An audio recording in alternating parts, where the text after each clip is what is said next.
Os dias de Noé chegaram. Creia você ou não. Será que o terrível castigo testemunhado em Gênesis pode se repetir? A Bíblia apresenta um conceito assustador e complexo sobre como o mundo se transformará à medida que a era atual chega ao seu fim, como está revelado através de diversas profecias no capítulo 17 de Lucas, versículo 26. Somos alertados, assim como nos dias de Noé, assim também será. Nos dias do Filho do Homem, essa previsão de um evento e tendências significativas, que em sua combinação transformarão os momentos que antecedem o fim desta era em um período peculiar e incomum na história da humanidade. Duas dessas profecias descrevem sociedades antigas reais em que Jesus nos adverte para que estejamos cientes delas. Ele declara que em sua vinda, o mundo será exatamente como nos tempos de Noé e de Ló. Quais eram as características distintivas dessa sociedade? Como o nosso mundo se compara a elas? Jesus compara não apenas os dias de Noé, mas também os dias de Ló com os tempos do fim. Assim como foi nos dias de Noé, também será nos dias do Filho do Homem. Comiam, bebiam, casavam-se e davam-se em casamento, até o dia em que Noé entrou na arca e veio o dilúvio, que destruiu a todos da mesma forma como aconteceu nos dias de Ló. Comiam, bebiam, compravam, vendiam, plantavam e construíam. Mas no dia em que Ló deixou Sodoma, o fogo e enxofre caíram do céu e os aniquilaram por completo. Assim será no dia em que o Filho do Homem for revelado. Lucas capítulo 17 versículos 26 a 30.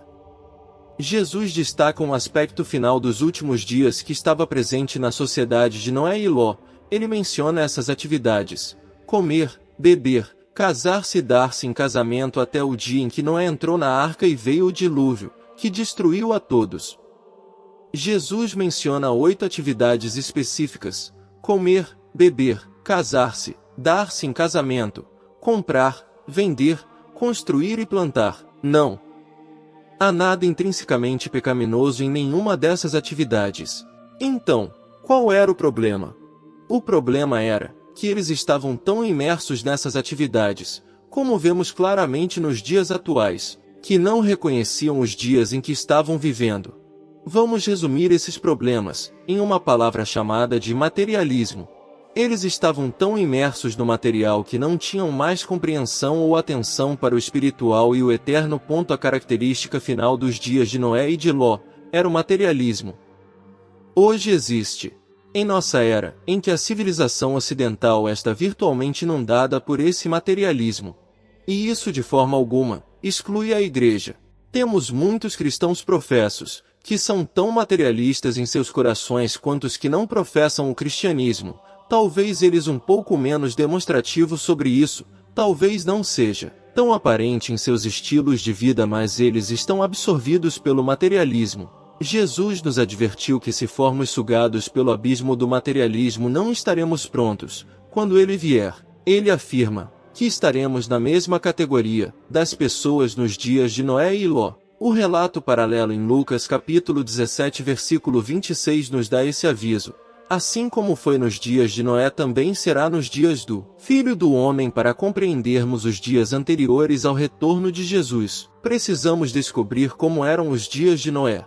Para entendermos esses dias, examinaremos o livro de Gênesis em busca dos elementos essenciais. O lado positivo, o aviso para a sobrevivência. Apresentamos os elementos malignos que eram evidentes nos dias de Noé e Ló. Como vimos, várias formas de maldade estavam. No entanto, seria errado encerrar esse retrato dos dias de Noé e Ló sem mostrar também o lado positivo, porque havia um lado positivo. Sim, isso mesmo. Vamos examinar esses dois aspectos principais nos dias de Noé. No livro de Gênesis capítulo 6 versículo 9 diz: estas são as gerações de Noé.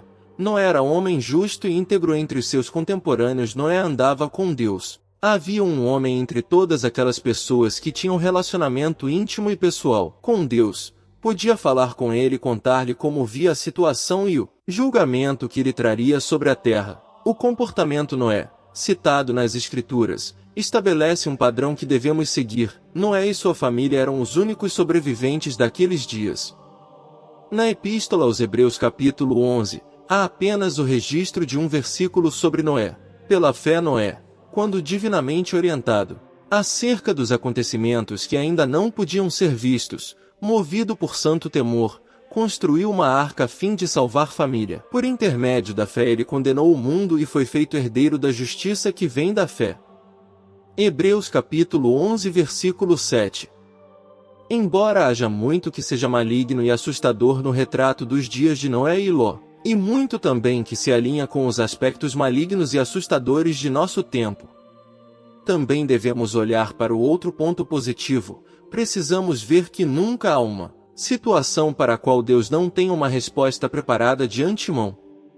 Deus dará aos seus servos advertências sobrenaturais do que está por vir, nos mostrará como sobreviver e também envia anjos para ajudar, proteger e libertar. Podemos esperar essas coisas boas de Deus em nosso tempo e aplicar esses princípios espirituais hoje, conforme lemos em Efésios capítulo 6 versículo 12, porquanto a nossa luta não é contra os seres humanos, e sim contra os principados e potestades, contra os dominadores deste mundo tenebroso, contra as forças espirituais do mal nas regiões celestes. Mas a história não termina aqui, há muito mais mistérios e revelações nas páginas sagradas da Bíblia. Se você deseja saber mais sobre o mundo celestial, convido você a assistir ao vídeo intitulado O Anjo Mais Poderoso descrito na Bíblia.